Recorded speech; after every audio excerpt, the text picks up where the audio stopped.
Peter Castorella. I'm the director of the Center for World Catholicism and Intercultural Theology here at DePaul. And it's my great pleasure to welcome you to our closing event in World Catholicism Week. We have the tradition of ending the week with our Peter Vincent Byrne lecture. And last year, the Byrne lecture was given by an Anglican theologian, Professor Graham Ward, the Samuel Ferguson Professor of Philosophical Theology and Ethics at the University of Manchester. And Graham Ward spoke about urbanism in the mirror of global Catholicism. And he told us that urbanism was not just a question of physical location, but it was a question of values, and even the establishment and building of a certain kind of theology in an urban setting. And that was a very provocative and lively discussion. That's actually a very fitting theme with which to continue this great tradition of having a Byrne lecture. If you look directly behind you on the wall back there, you can see Peter Vincent Byrne himself, the first painting, because he was the first president of DePaul.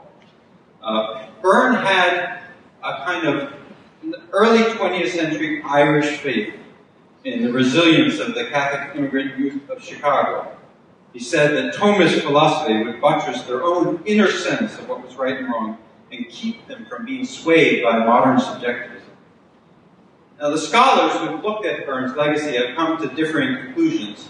Some are impressed by his Americanism because the whole ethos of American Catholicism was held to be very suspicious by popes in that day. Others look at his curricular innovations, like the adoption of an elective system, which put DePaul on a very important path. Others note his pragmatism. He wanted to call DePaul originally the University of North Chicago. There was a certain idea he had that he, by opening up the university to Catholics and Jews, he could compete with a certain Jesuit university on the north side. Tonight we're going to try to make reparations for that and avoid all territorialism. But what is really, I think, significant about Byrne, and the reason why we named this lecture series after him, was that he had a very bold Catholicity. In founding the university, he put in the charter very famously that there would be no religious test, either for admission to the university or in the selection of faculty. And it was that very progressive vision for the university that carries on to this day, that we maintain our Vincentian and Catholic character while remaining open to the broadest possible diversity of students. And so it's a great pleasure and privilege for us in the Center for World Catholicism and Intercultural Theology to take over that legacy about diversity and Catholicity at once. Es un placer inmenso y gozo tremendo darle la bienvenida a Vicentino chicagoano y estadounidense al Padre José Morales Orozco de la Compañía de Jesús. Father Morales has served as the president of the Universidad Iberoamericana in Mexico City since 2004. He holds undergraduate degrees in literature, philosophy, and theology, and received his PhD in theology from the Universidad Pontificia Comillas, which is in Madrid. This past May, he was re-elected for his second two-year term as president of the Association of Jesuit Universities of Latin America. In addition, he's an elected member of the National Association of Universities and Institutes of Higher Education in Mexico. Father Morales has served as president of the Instituto Libre de Filosofía y Ciencias, the Free Institute of Philosophy and Sciences in Guadalajara, Mexico, from 1982 to 1989. He was provincial of the Jesuit province in Mexico from 1989 to 1995, and was also involved with the Conference of Northern Latin American Jesuit Provincials for the 5-year period extending from 1990 to 1995. After his term as provincial, he served until 2003 as the general advisor for Jesuit formation and vocation promotion for the Jesuit Superior General, Father Koldenbach. He's also regularly served as editor and contributor for the journal Christus. And so it's a great pleasure to welcome Father Morales, as you know, the president of Universidad Iberoamericana in Mexico City. So please join me in welcoming Father Morales.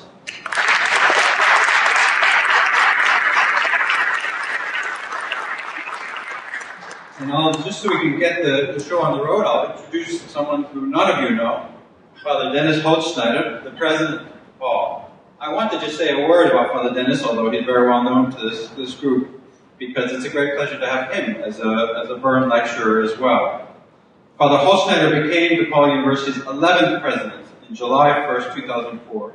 He studied at Harvard University and received his doctorate in administration, planning, and social policy in 1997. After writing a dissertation on the early history of financial aid in the United States.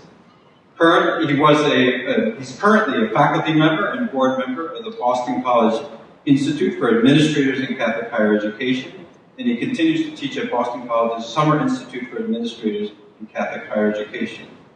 And his leadership and expertise in this area stem from a broad range of higher education experiences. He was at, as many of you know, he was at St. John's University and then an administrator at Niagara University before becoming president of DePaul. He's led 2 national studies examining trends in governance and leadership in American Catholic colleges and universities. He's the author of a book and numerous articles on U.S. higher education and Catholic higher education, as well as a frequent consultant and speaker on these topics. Significantly, in January 2010, he was elected to chair the board of directors of the Association of Catholic Colleges and Universities based in Washington, D.C. So it's my great pleasure to have these 2 very distinguished co-holders of the Byrne Lectureship for this year. And they will speak to us about Catholic solidarity across the borders, Catholic education in the Americas today. So we'll start with the presentation by Father Morales. He'll deliver it in Spanish, and then there'll be a simultaneous translation. And then we'll continue with the dialogue. Thank you both very much.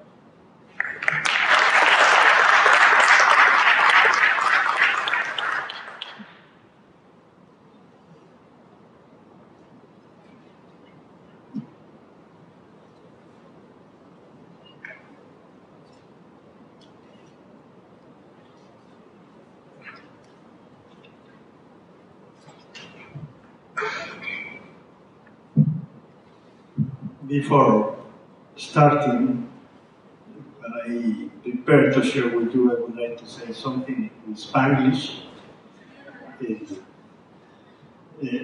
I feel really very honored to have been invited to share this reflection at DePaul University for many, many reasons. One of them is because we both belong to a university. We know what it means. It's a higher institution dedicated to educate for students through teaching, researching, and services. The society at large, we are private, non-profit. Catholic or Christian-inspired, we, Iberoamericana, because of historical reason, we are not called Catholic University, Christian-inspired university because of historical reasons. But we are Catholics, even though some people say that we Jesuits are not.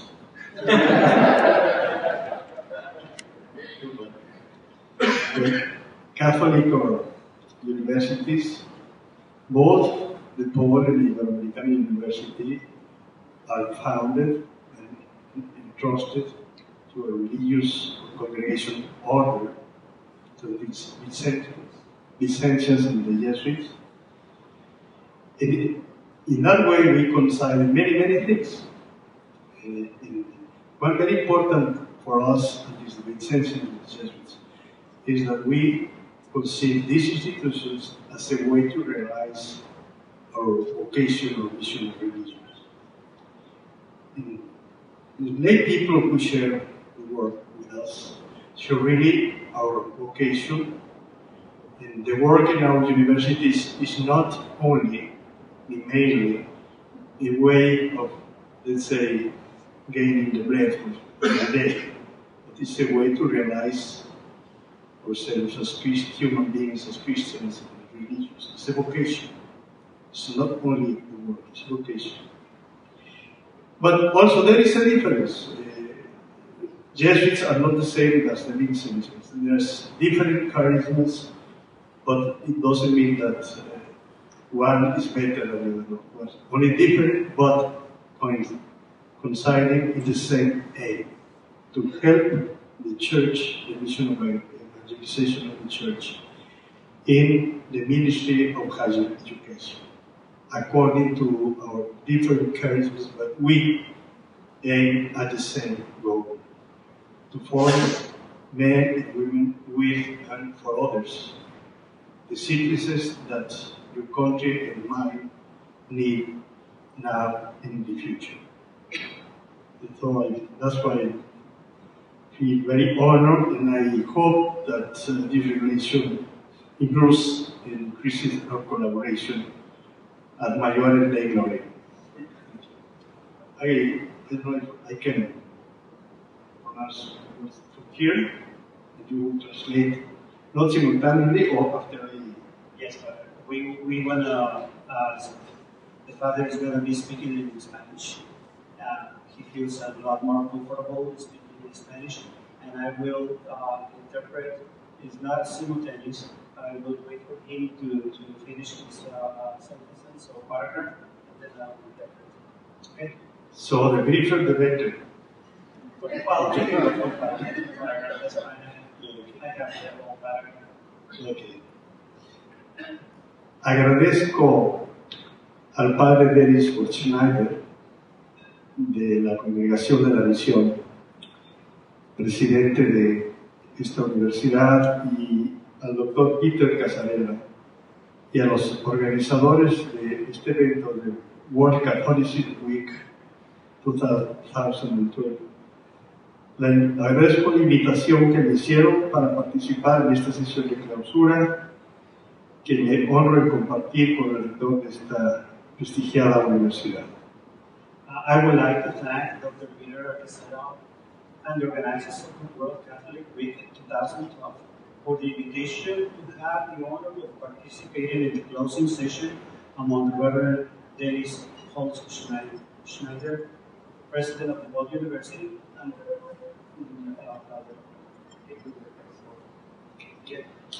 Sé que comparto muchas de sus preocupaciones y opiniones sobre el futuro, porque nuestro mundo enfrenta retos globales en el campo de la educación, cuya solución se dará solo a largo plazo, lo cual significa que seguirán siendo desafíos durante un trecho largo de este siglo que ha dejado de ser nuevo. I know we have common concerns and opinions about the future, since our world is facing long challenges in the field of education, and that its solution will emerge in the long term, which means this will continue to be a challenge for a long period of time during this not so new century. Esta tarde me gustaría presentar las reflexiones que realizamos en la reunión mundial de los rectores de las universidades confiadas a la Compañía de Jesús, realizada en México hace 2 años. This afternoon, I would like to present the thoughts shared in the World Gathering of Rectors of Universities of the Society of Jesus, held in Mexico 2 years ago. Para ello, me permitiré glosar muy brevemente la alocución del padre Adolfo Nicolás, superior general de la Compañía de Jesús, para dejar simplemente enunciados 3 grandes desafíos que estarán exigiendo de nosotros una gran creatividad para enfrentarlos: la profundidad del pensamiento, la necesidad de relacionarse y constituir redes de colaboración, y la producción del conocimiento congruente con los nuevos tiempos. I would like to start by making a brief mention of the speech of Father Adolfo Nicolás, General Superior of the Society of Jesus, to provide an outline of 3 great challenges that we will demand great creativity for us to be faced: the depth of thinking, the need of making connections and building collaboration networks, and the production of knowledge coherent with the present times. El contexto de la globalización que ha definido la nueva época es un fenómeno ambivalente. Al mismo tiempo que ofrece posibilidades formidables a las personas y a los pueblos, genera también graves problemas y nuevas desigualdades que exigen respuestas creativas. The context of globalization, defined by the New Age, is an ambivalent phenomenon, as it offers great possibilities to people and communities. It also generates serious problems and inequities demanding creative answers.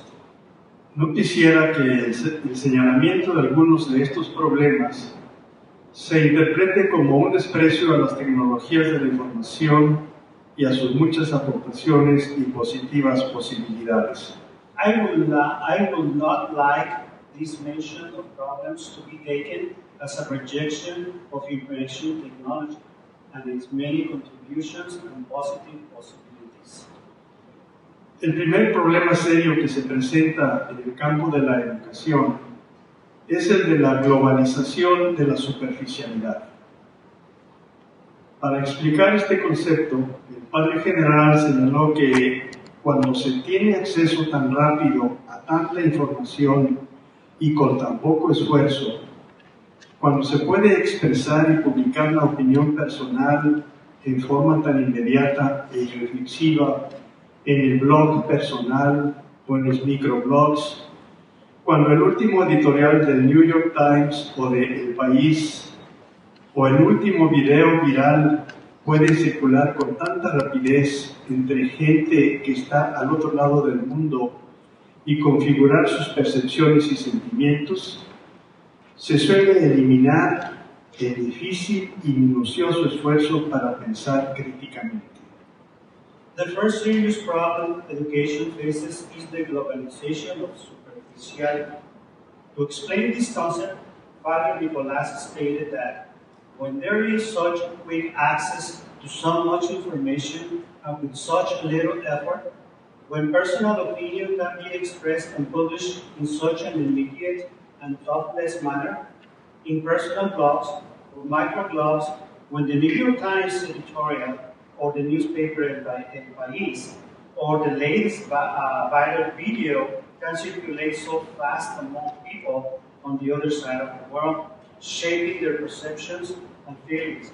The difficulty and meticulous effort of critical thinking is often eliminated.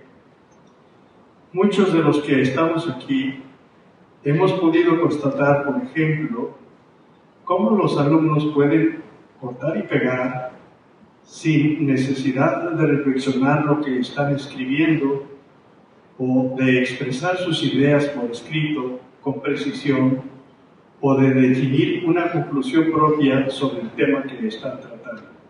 For instance, many of us here today have witnessed how students can copy and paste without thinking about what they are writing about, or without the need of expressing their own precise idea in writing or drawing, their own conclusions about the topics being discussed.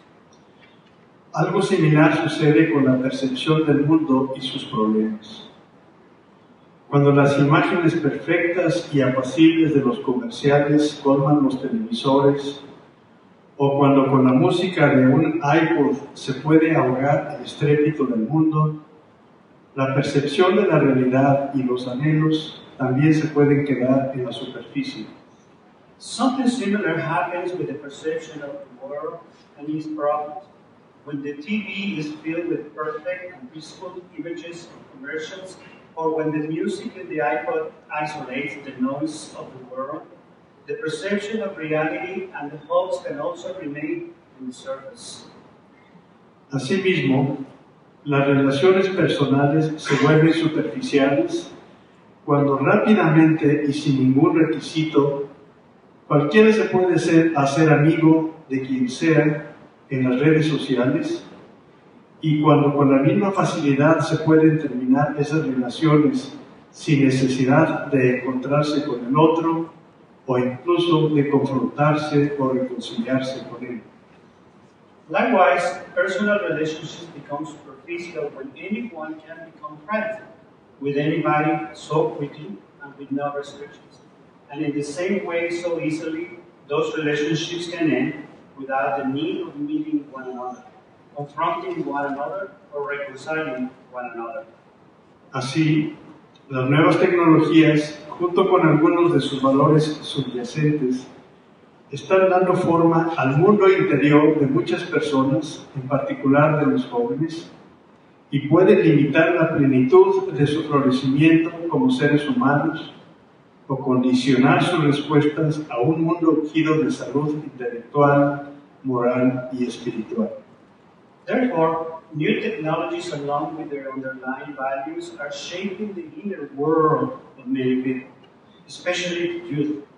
And this can limit their fulfillment as human beings, or can condition their ways of facing the world, which is in need of intellectual, moral, and spiritual health. Un mundo donde reina la superficialidad globalizada del pensamiento, cito al padre Nicolás, significa un mundo regido por el fundamentalismo, el fanatismo, las ideologías y todas esas huidas del pensamiento que causan el sufrimiento de tantos. A world where global superficiality of thinking reigns, and I'm referring to Father Nicolás, refers to a world ruled by fundamentalism, fanatism, ideologies, and all escapes of thinking, causing suffering of many. Una percepción banal y egocéntrica de la realidad hace casi imposible la compasión por el otro.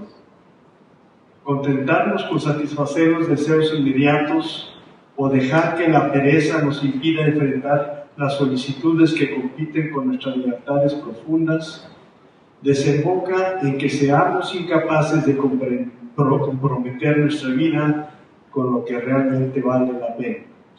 A trivial and egocentric perception of reality makes compassion for others something almost impossible. Being content with satisfying the immediate desires or letting laziness keeping us from facing the needs of our deepest loyalties make us unable to commit our lives to those things that really matter. Estoy convencido, continúa la cita, que este tipo de procesos resultan en la clase de deshumanización que ya comenzamos a experimentar. La gente pierde la capacidad de lidiar con la realidad. Hay un proceso de deshumanización que quizás sea paulatino y silencioso, pero que es muy real.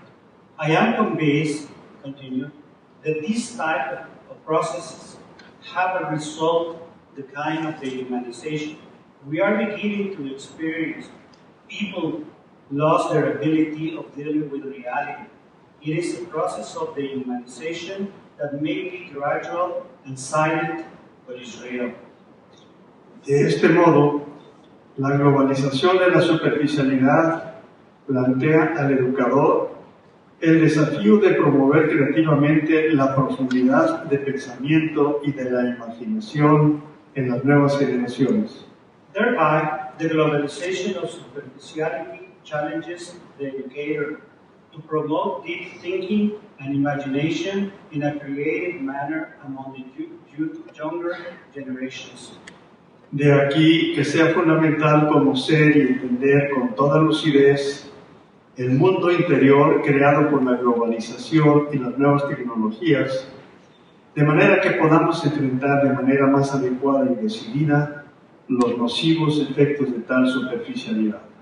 Therefore, it is essential to know and understand very clearly the inner world created by globalization and new technologies, so that we can adequately and decisively confront the harming effect of superficiality.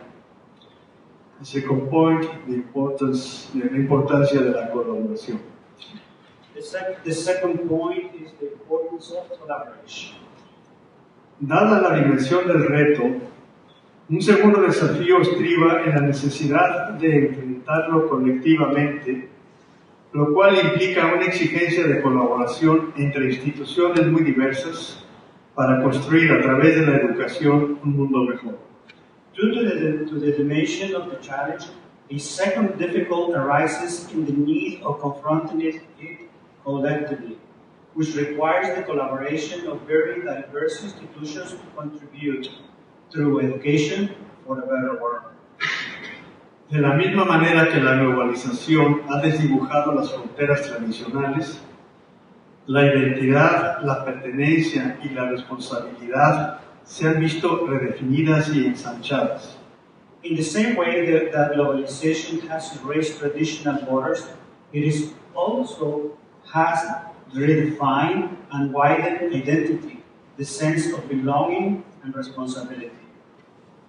Ahora podemos ver, por ejemplo, que a pesar de nuestra gran diversidad, somos realmente una sola humanidad que enfrenta retos y problemas comunes y que tenemos una responsabilidad común del bienestar del mundo entero y su desarrollo de una manera sostenible y generadora de vida.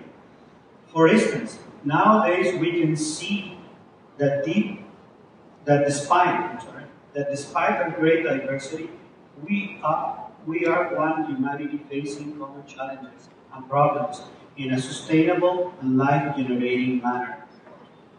Junto con este sentido de pertenencia y responsabilidad compartidas entre las realidades positivas de la globalización, tenemos ahora numerosos medios para trabajar juntos si somos lo suficientemente valientes y creativos para usarlos. Along with this sense of belonging and shared responsibility among the positive realities of the globalization, we have numerous means of working together if we are brave and creative enough to use them. Según el Papa Juan Pablo II, en Excorde Ecclesiae, toda universidad católica, además de realizar una enseñanza y una investigación de calidad, también está llamada a ser un instrumento eficaz y responsable de progreso, tanto para el individuo como para la sociedad.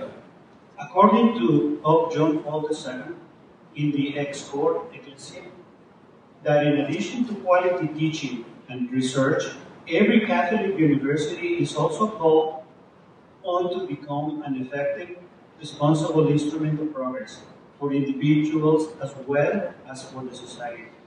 Lo cual quiere decir que las instituciones educativas, y no creo que debamos decirlo solo de las católicas, con sus reservas de inteligencia, conocimiento, talento, visión y energía, deberían insertarse en la sociedad para formar profesionales, sí, pero además ser una fuerza cultural que difunda y promueva la verdad, la virtud, el desarrollo y la paz en esta sociedad. Which means that the educational institutions, and I do not believe that we should talk only about the Catholic universities, with its large amount of intelligence, knowledge, talent, vision, and energy, they should be integrated in the society to form professionals. Yes, but in addition, to be cultural force to diffuse and promote the truth, the virtue, the development, and the peace in that society.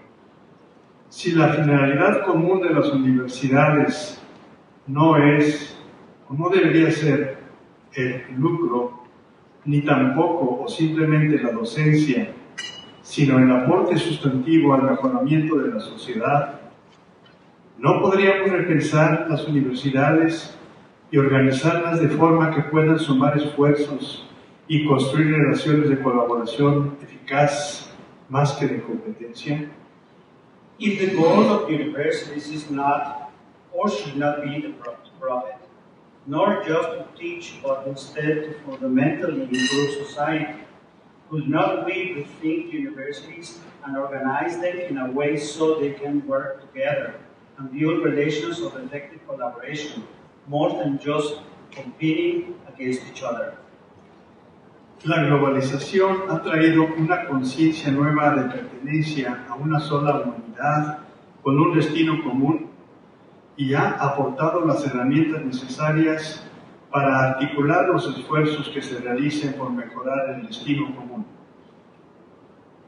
Globalization has created a new conscience of belonging for one humanity with common faith, and it has provided tools needed to make the efforts needed to improve that common faith. El desafío que se sigue de esta nueva situación es precisamente construir mecanismos de cooperación que amplifiquen los esfuerzos a favor de los cambios que requiere nuestra sociedad. The challenge is following this matter is indeed building mechanisms of cooperation to multiply the efforts that will enhance those changes needed by our society. Punto tercero, la producción del conocimiento congruente con los nuevos tiempos. Point number 3, production of knowledge coherent with the present times. El tercer desafío con el que concluiré mi participación en esta sesión está dedicado a una de las funciones sustantivas del quehacer universitario, la investigación, esto es, la búsqueda genuina de la verdad y del saber, lo que con frecuencia se denomina la producción de conocimiento. The third challenge that will include in this talk is dedicated to one of the substantial functions of the work of universities, investigation. This means the genuine search of truth and knowledge, often called production of knowledge.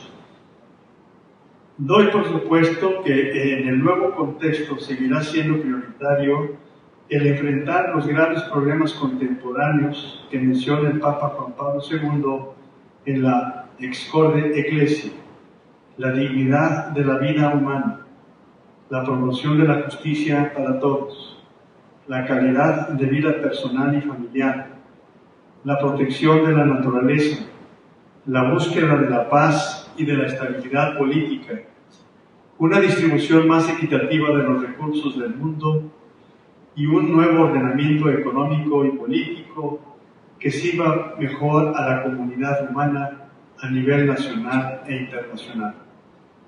I assume that in this new context, I will continue to be a priority to face contemporary problems.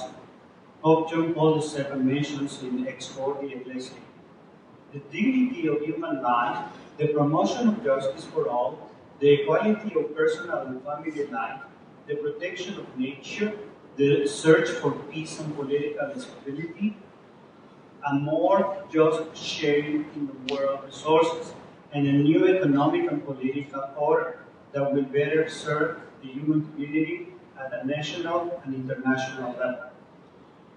No obstante, un desafío nuevo e importante en el campo de la investigación proviene del hecho de la globalización ha generado sociedades del conocimiento en las cuales el crecimiento del desarrollo de las personas, las culturas y las sociedades depende en gran medida del acceso al conocimiento. However, a new important challenge in the field of investigation emerges from the fact that globalization has generated societies of knowledge, in which people's growth of development, cultures, and societies depend greatly on access to knowledge. La globalización ha producido una nueva desigualdad entre quienes disponen del poder que les da el saber y quienes quedan excluidos de sus beneficios porque no tienen acceso a él.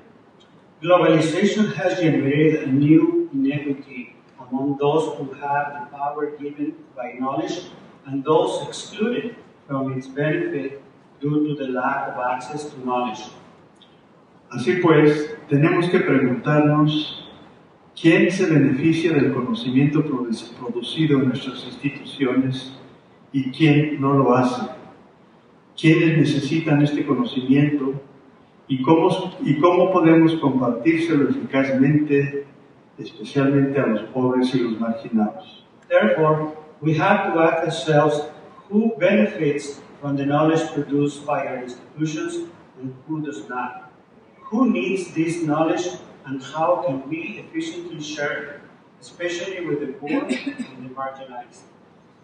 Finalmente, el mundo globalizado ha visto la expansión de dos ismos rivales.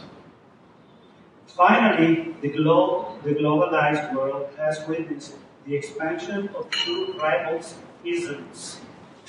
Por un lado, una cultura mundial dominante marcada por un laicismo agresivo que pretende que la fe no tiene nada que decir al mundo y sus grandes problemas, y que a menudo proclama que la religión es, en realidad, uno de los grandes problemas del mundo. Y por otro lado, el resurgimiento de distintos fundamentalismos, con frecuencia reacciones de miedo o ira contra la cultura mundial dominante, que rehuyen la complejidad y se refugian en cierta fe divorciada de la razón o no regida por ella. On one side, a dominant world culture marked by regressive laicism, claiming the faith has nothing to say to the world and its great problems, and often proclaims that religion is indeed one of the world's greatest problems.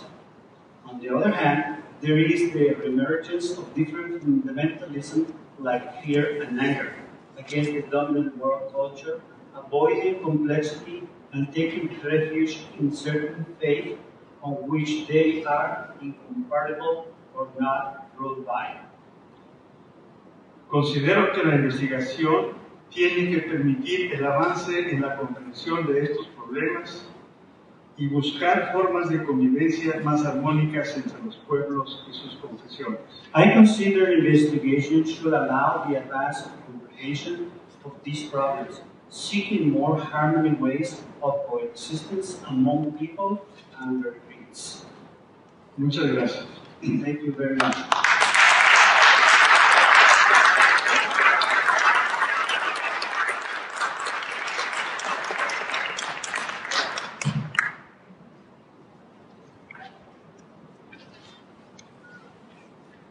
Gracias.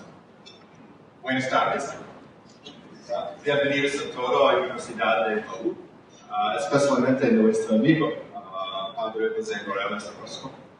Muchas gracias por representar nuestra universidad. Usted nos honra. Good afternoon and welcome to all of you as well. We're particularly honored that Father Morales has joined us from the Universidad Iberoamericana. Several years ago, DePaul University set out to form partnerships with some of the finest universities in Mexico. And our partnership with Iberoamericana has now grown into many different initiatives, serving our students in philosophy, in theology, in communications, in film, in computer science, and more. We're frankly proud and we're honored to have a relationship with such a fine and a respected institution, and of course, a sister Catholic university. The title that was proposed for this evening's address is Solidarity Across the Borders, Catholic Education in the Americas Today. It invites us, I think, to reflect on the larger project of Catholic higher education, the ways in which we face large and shared challenges of the changing world around us, and the ways that we can work together across borders in our present context. I'm honored and I'm grateful to join you in this evening, and I'm interested to hear your own reflections as we move into broader conversation in a bit. In the United States, of course, we're blessed with approximately 225 Catholic universities. They're a great credit to our church. They are both an arm of the church and its work for the world, and they are in service of the church. Both. Perhaps a bit of reflection on each shows that when one starts comparing across borders, one finds more similarity than difference. And so one shouldn't try to press the difference more than actually is the case. Like all Catholic universities, we stand in service of the world around us, but also in service of our own church. We invite theologians into our intellectual community to pass the broad Catholic intellectual tradition on to another generation. one generation passing it on to the next, and so it has been for thousands of years. But also so that our scholars can live and work together in an intellectual community. Our theologians enter into and they add to the conversations of great importance in the human community, not just of their own subjects, but of the many disciplines that are represented within a larger university. And therefore they experience a blessing in two directions. Their work is grounded and broadened by the knowledge of their peers in other disciplines, and they ground and they add to the moral and ethical questions and simply the questions of meaning that come when life is understood to have a pleasant purpose. On a very basic level, the universities in the United States, the Catholic universities, play a key role in keeping the theological disciplines alive, since we, frankly, pay our theologians a living salary for the work they make us from. But this is especially true as seminaries continue to close in this nation, and as there is less work for theologians in ministerial training. It's the universities that are providing a home increasingly as a percentage for the theological work that happens here in the United States. And that's certainly true as increasing numbers of lay people take up the work as theologians. Just as the Catholic universities in this country, frankly, are among the last institutions to require philosophy of our students, and therefore among the last institutions to hire philosophers in significant numbers, so too with our theologians. Merely by providing work, paying their salaries, and providing an intellectual home, the universities serve the church by keeping the theological and the philosophical disciplines vibrant for future generations. Now this has great benefit to the church intellectually, of course, as theologians contribute important insights, books, articles, and bring the sacred tradition to bear on questions of great import. Our American tenure structure provides another gift to the church, one that is not always felt as a gift. I refer, of course, to the idea that a university provides a protected and perhaps a safer harbor for loving and loyal opposition within the church, whereas it provides a place for the church to think through its issues in a way where it can get it wrong for a time before it gets it right. So when it can bring new ideas to bear and think through them safely and with colleagues, and sometimes to contribute as unpopular ideas even back to a church for whom these are new and perhaps uncomfortable. The university's tenure system in itself provides a safe place for that for the church, and there is, of course, no guarantee that a PhD provides any more guarantee of truth than does ordination. But often enough, the reflections, the insights that come from this level of conversation are often to be well considered as the church seeks to speak meaningfully to the church. But I would be remiss if I only talked about the contribution within the theological or philosophical disciplines. In truth, at a Catholic university, we provide an opportunity for all disciplines to think about the highest aspirations of their field and what they hope for from people who enter into it, to talk about the intersections with faith, to talk about meaning, to talk about purpose, and in a way that the state universities cannot provide those conversations and those intersections that are so valuable as people think about their own lives moving forward. It is a wonderful space that a Catholic university provides for the intellectual life itself in many, many, many disciplines. And perhaps most immediately, our Catholic universities serve the church simply by introducing young Catholics to a faith that is intellectually grounded, and very different from the faith they learned as children. In doing so, we provide an intellectual path for young people to full-heartedly practice their faith with integrity and with conviction. If the studies are correct, students who study at our institutions are statistically more likely to participate in their parish life as adults. Quite simply, we help provide Catholics for the pews, and educated ones at that. And so it's no surprise that the Church takes great interest and great concern for what happens within our halls, because they too know that yet another generation will be educated here, and what happens here matters to the larger Church. All of this, of course, is the ideal world. But it's an ideal that I would argue is regularly realized in our institutions, if not in its perfection.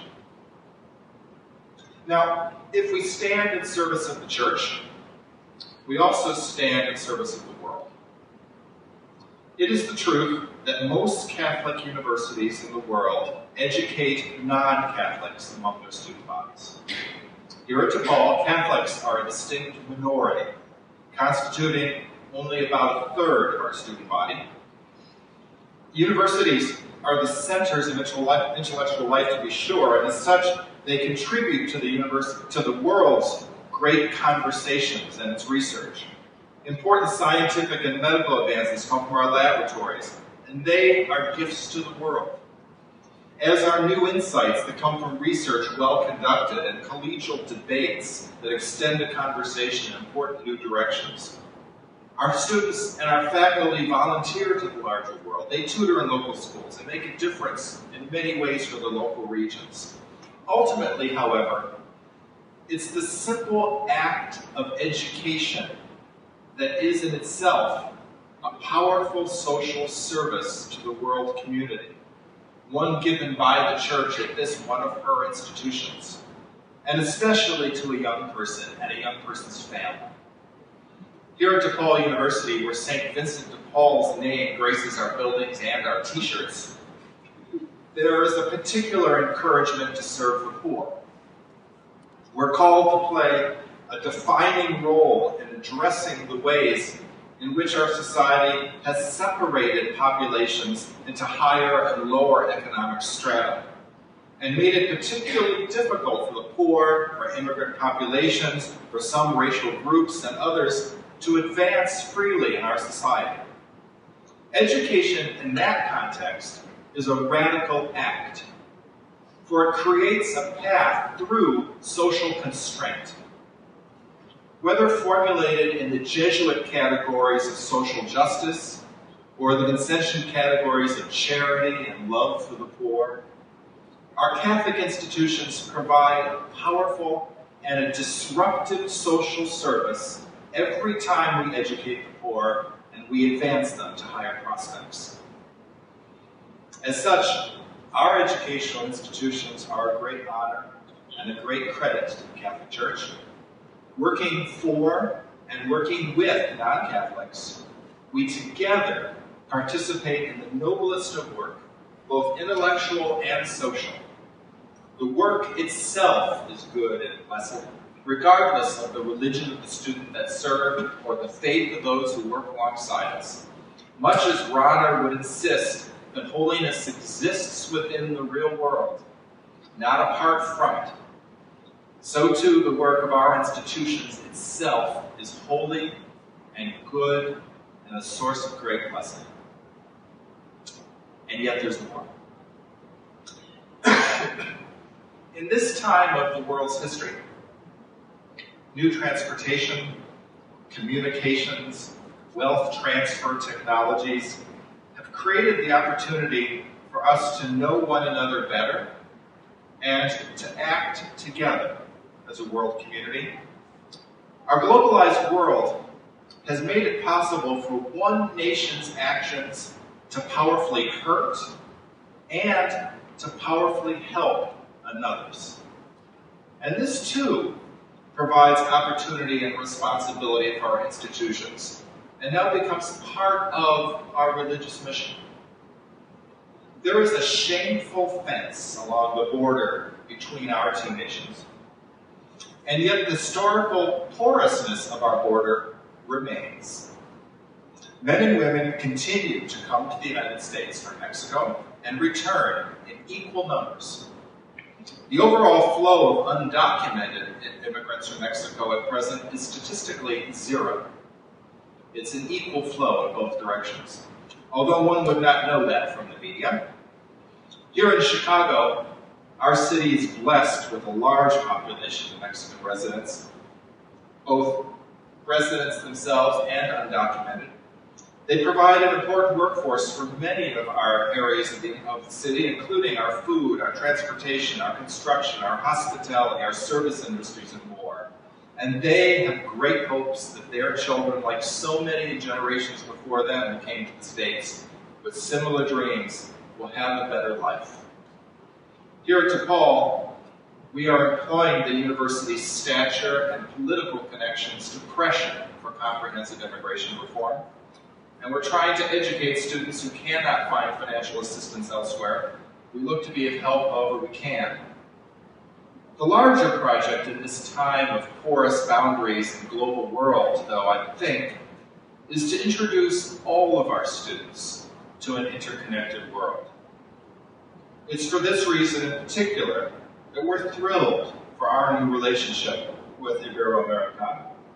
For our students have the opportunity to learn the world and to become better for it every time they travel to your fair city and are studied there.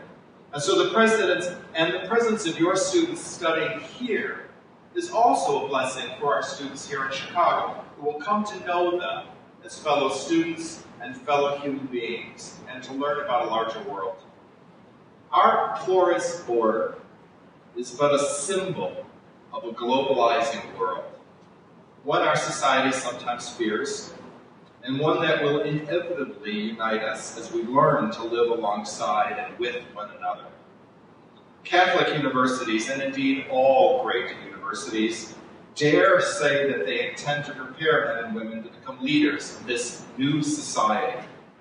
In this new world, the only way, I believe, to prepare responsible leaders for this interconnected and interdependent world is to prepare them in that larger world. We can no longer educate students for the world they will know unless we educate them with international partners. Relationships like these are no longer simply a nice enrichment of our curriculum. They are an indispensable component of it. A Catholic higher education today cannot claim that it prepares young people to become leaders for the world ahead without actually connecting them to that larger world. And so we return to the express mission of a Catholic higher education in the present moment. An intellectual mission, an educational mission, a social mission. In all cases, an intent to be a blessing for the world by bringing the world's great knowledge and wisdom to bear.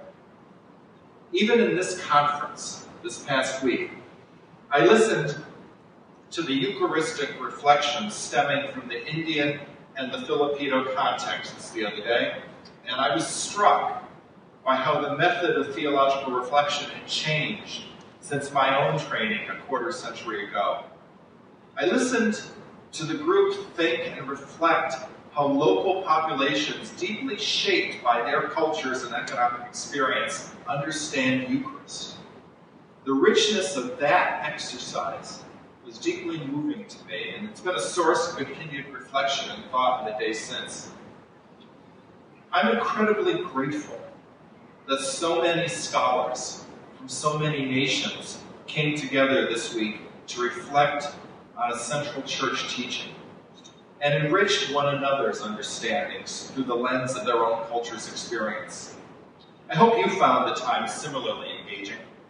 And I congratulate and I thank all of you who organized this conference, and particularly my own colleagues here at DePaul. I look forward to the ways that our many institutions will continue to partner in the years ahead, and I thank God for it. I thank God for all of you. A great university is nothing more and nothing less than the women and the men who bring its greatness to life each day. May God richly bless our work and our beloved institutions. May all of our institutions in turn become blessings for the church itself and for the world that we hope to serve. Gracias todo. Dios te bendiga. May God bless you abundantly. Thank you.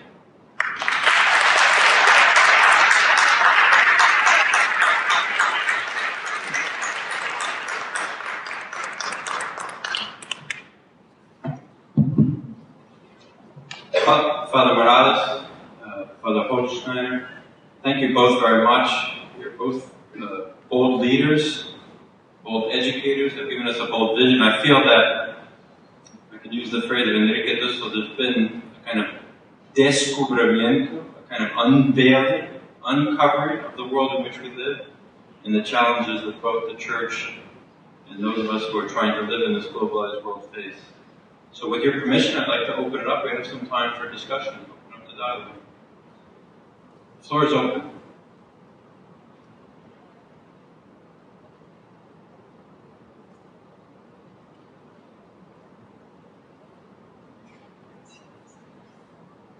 So we just had reference to the Indian theologians who spoke, and Father Anthony Calais is going to grace us with a question. Thank you very much. Both those expositions are very profound. And the President of DePaul University has rightly said that the target, the purpose of higher education is to construct a meaning system. We belong to a very globalized world of informatics and media. In our university, and colleges, what I find is that even after their studies, they don't have a very clear-cut, focused meaning system. We are living in a very multicultural, intercultural context. We are living one way or the other way in a liminal, we have a liminal existence. This kind of multiple belonging doesn't help us somehow to construct an enduring meaning system which will help us to go forward in our journey of life. This is really a difficult task. Maybe this is one of the focused concerns of the new evangelization. So when we think about higher education, Catholic universities, we have to again and again to bring the role of Jesus Christ in our space. So would you please elaborate a little bit how to construct this meaning system in reference to Jesus Christ? Since I am coming from India, I can very well say that Hindus are rediscovering the meaning of Jesus Christ, not the church. Many of the Hindus, very learned people, they will say that, yes, our religion is Hinduism, but our faith is that of Jesus. They accept Jesus as their guru, master in their journey of life. So how can we bring, because when we discuss and deliberate on the meaning system, we cannot do it in an abstract words. And how meaning comes on always personal relationships and our commitments. So how can Jesus play when we think about constructing the meaning system?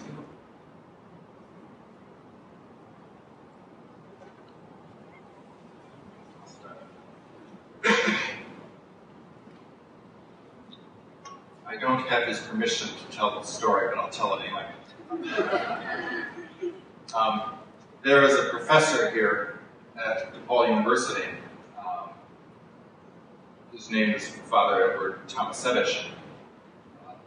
He is a scholar of the psychology of religion.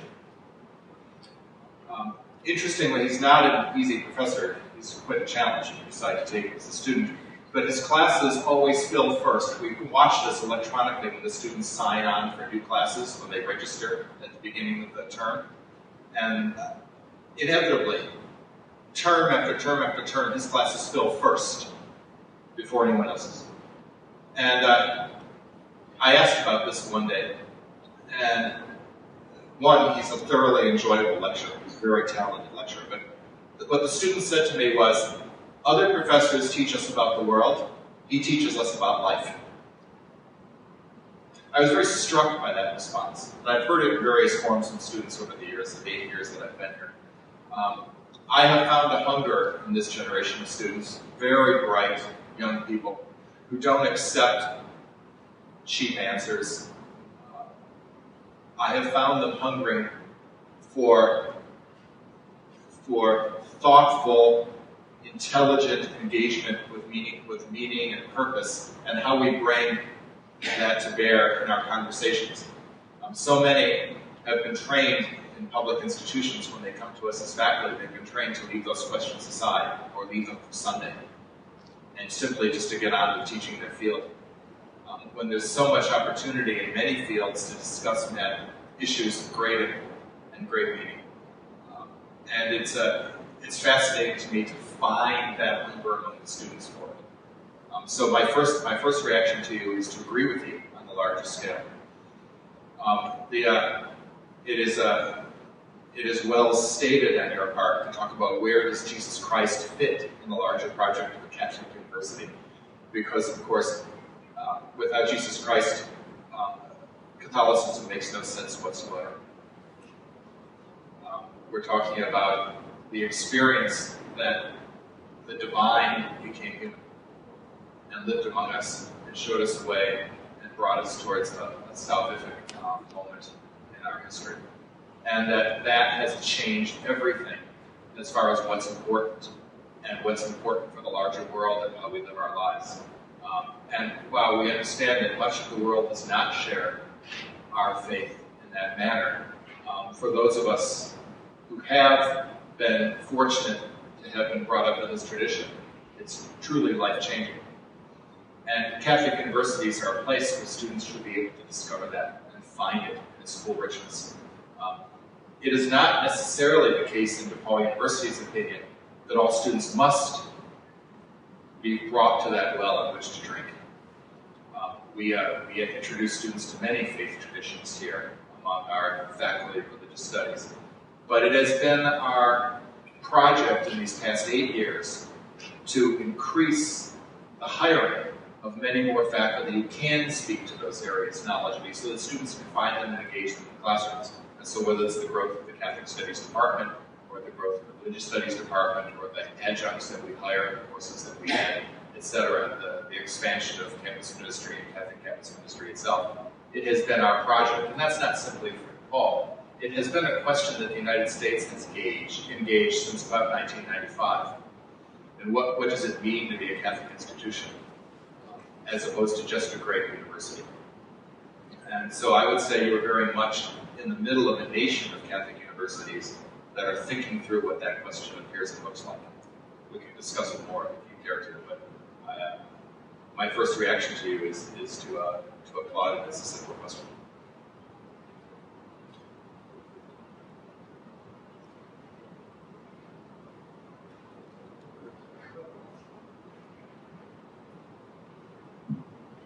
What I would like to say is this is one of the reasons we are, not only the only one, but it is one of the reasons we are not called a Catholic university in Mexico. Since the beginning of Iberoamericana University decided to be Christian inspired, because mainly in this day we must make a distinction between being Catholic and being Christian, or being Catholic in the true sense of the word, and be, let's say, Romanist or Vaticanist. And I think that one of the challenges we are facing regarding the education and formation of our students and being faithful to the Church consists precisely in trying to be more faithful to the Gospel than to the Vatican. More faithful to love people, to serve people, especially the poor, the orthopraxis than to the orthodoxy. And it is a tension in all the so-called Catholic or Christian universities. It is a tension within in Mexico, precisely because if you are a Catholic university, let's say like the style of the legionaries of Christ. You have the bishops there inside the university, not respecting the autonomy, not letting the university to be a place or space where the church is present in dialogue with Catholic about to leave the church, or Catholics, people who don't trust the church anymore because they lost credibility. But really, it is a space of the church. It's a real service to the church. In many ways, not being too churchy, but more Christian. Another question?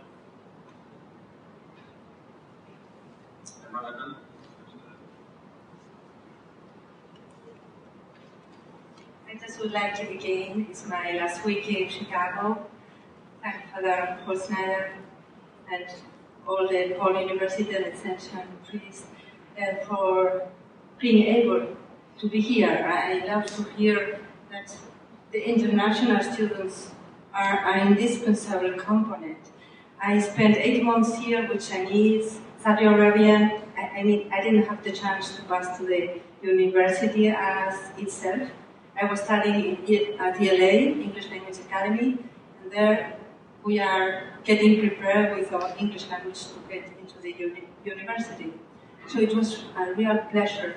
I just love internationality. My father was Austrian, my mother is Spanish, and I think you are doing so good. But I have 2 things, but also thanks al padre José Morales Orozco, porque he oído muchísimo hablar de su universidad. He vivido con Belén Castaño, de Ciudad Rodrigo, el año pasado.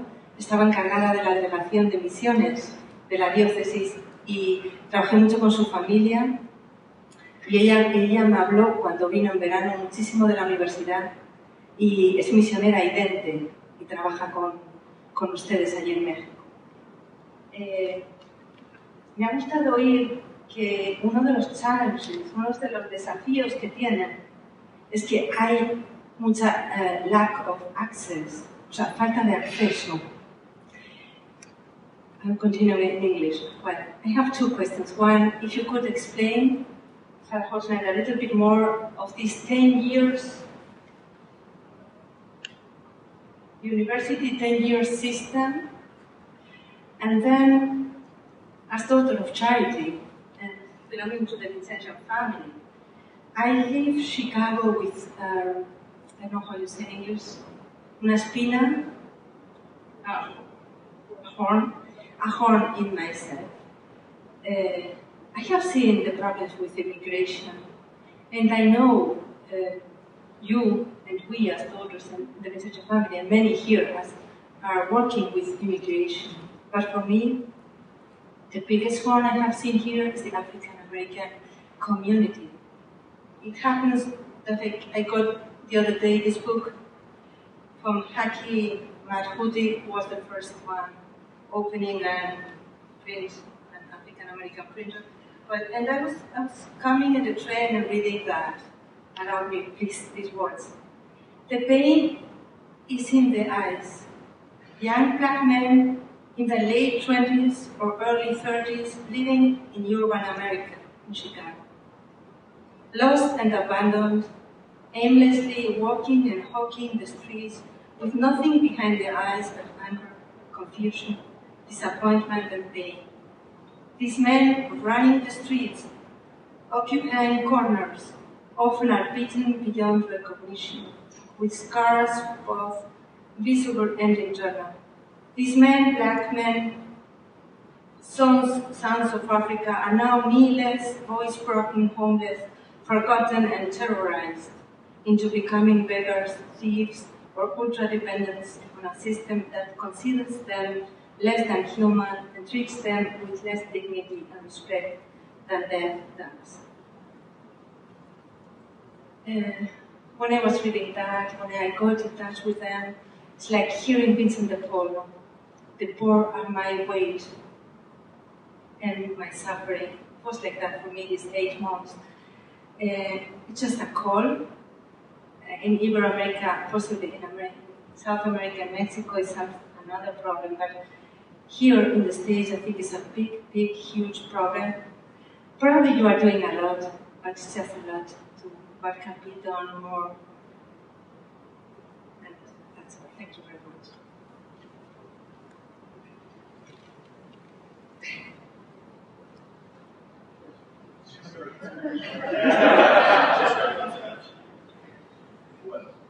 If I understand well, you were wondering what is the situation about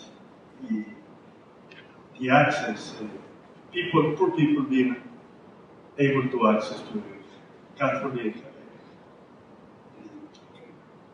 good quality education in Mexico. Well, Ibero has a reputation since at least, let's say, 40 years ago, have become a very elitist university for the rich people. And it is a reputation very well gained. Because it is true that going to a good quality higher education in Mexico is expensive. And the reputation in Ibero, since its beginning, was very good because it was the second private university founded in Mexico. The first one was not Catholic private university, but the first Catholic university or Christian private university founded in Mexico in 1943.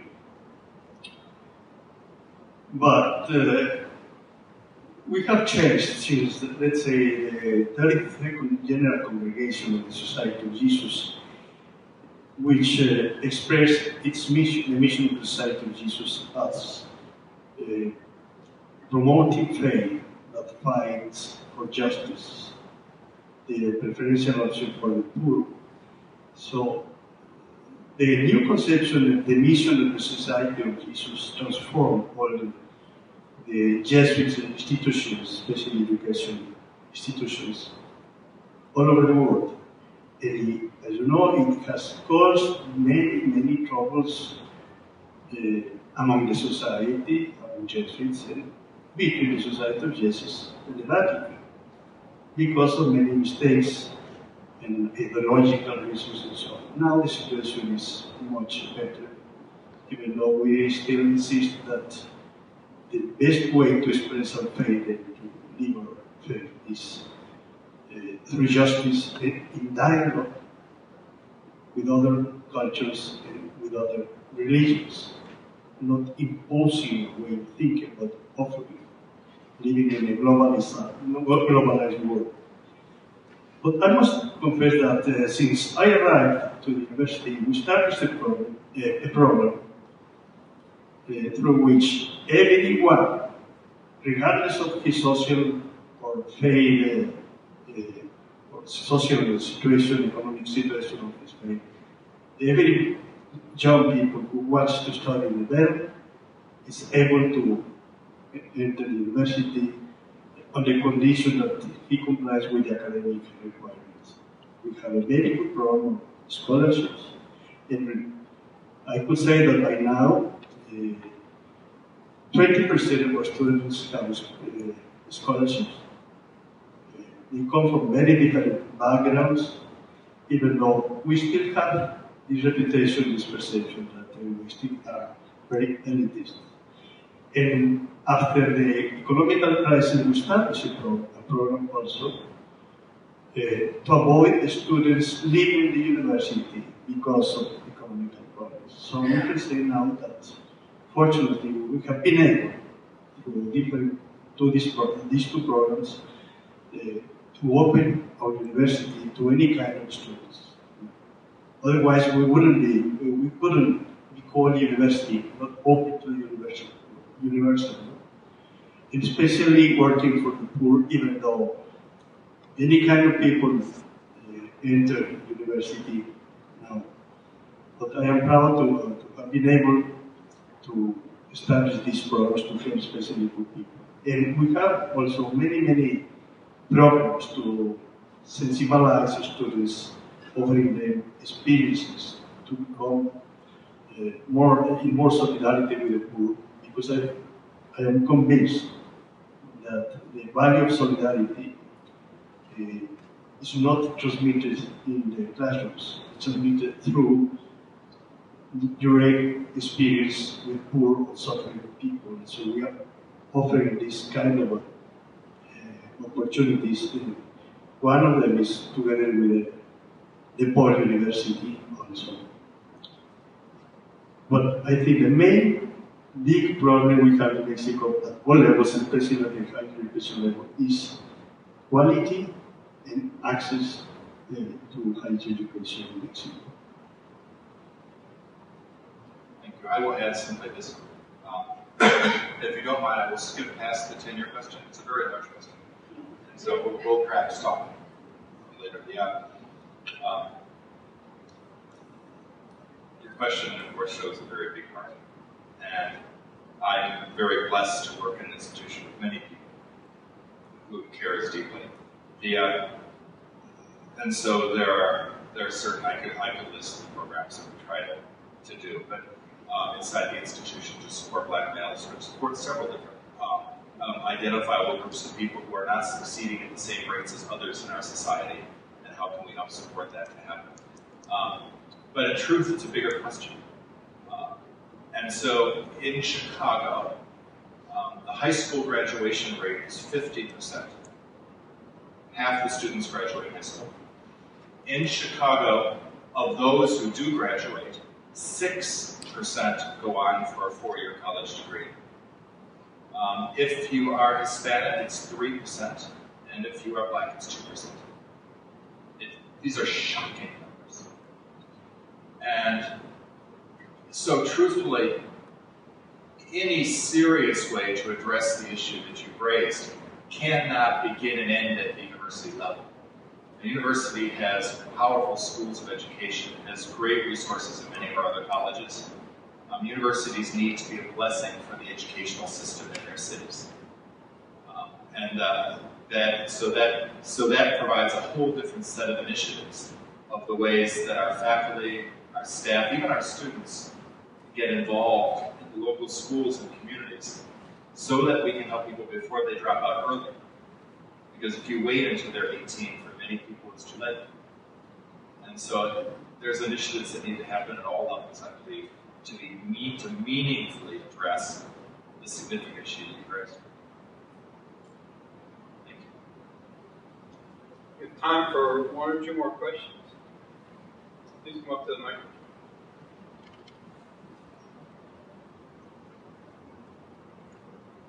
I just have a question for all of you guys. I really don't label myself when it comes to religion, so it's like a 2-part question. What advice can you give somebody that's not in conformance to any religion? And also, how does Christianity apply towards social justice? Because I'm involved in community service, and I just would like to know more, like, how can I relate religion to social justice? It's a wonderful question, and it deserves more than a couple sentences. But here we go.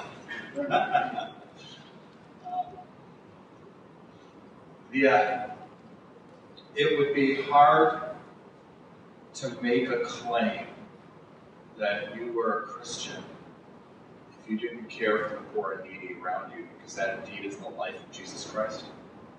His whole life is not with the wealthy. His life is with the poorest and most marginalized in society. And if you dare say you're going to follow the lead of Jesus Christ and call yourself a Christian, you would have to ignore most of his life to do otherwise. That's a first piece, but there's more. One of the things about any church or organized religion is it brings together people in your community. Because you can have a private relationship with God and try to touch the world's, become what's most blessed in the world and to experience it for yourself. But to make a difference in that world over time and to sustain your work, you need a community.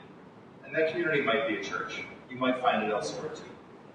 In truth, it has always been the case that that work is blessed whether people carry it out in a church or not. If one person loves another, that love is blessed, and that work is good. And hearts connect, and hearts touch, and there's a beauty to it. Some of us name the God element to that because that's how we know it. Others don't, and yet it's good, and it's human, and it's blessed. And I think it's greatly honored. For many of us who come from religious tradition, we find support for the long term in our religious tradition, and we find meaning in the imageries and the rituals and the teachings and the heroes who have gone before us. It's a source of strength. But for those who do not have that faith or tradition, great work happens in this world, and to say otherwise would be to ignore it. So we have honor for all of them. And that's only a few sentences, and your question deserves so much. Thank you. I only want to say, to quote what St. John says in one of his letters. He says, who claims to love God whom he doesn't see, and doesn't love his brother whom he doesn't see, is a liar.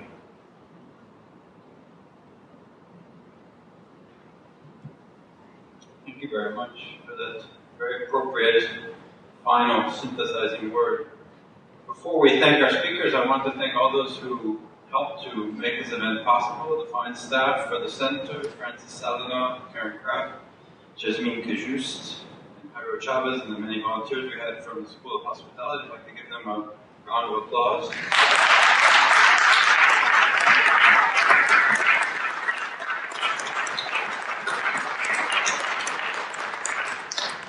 This brings our World Catholicism Week to a close. I want to thank all of you for coming, and just it would be remiss of me not to finish without offering gratitude to these very profound and provocative and important meditations we've had from Father Morales and Father Holtschneider. Thank you both very much.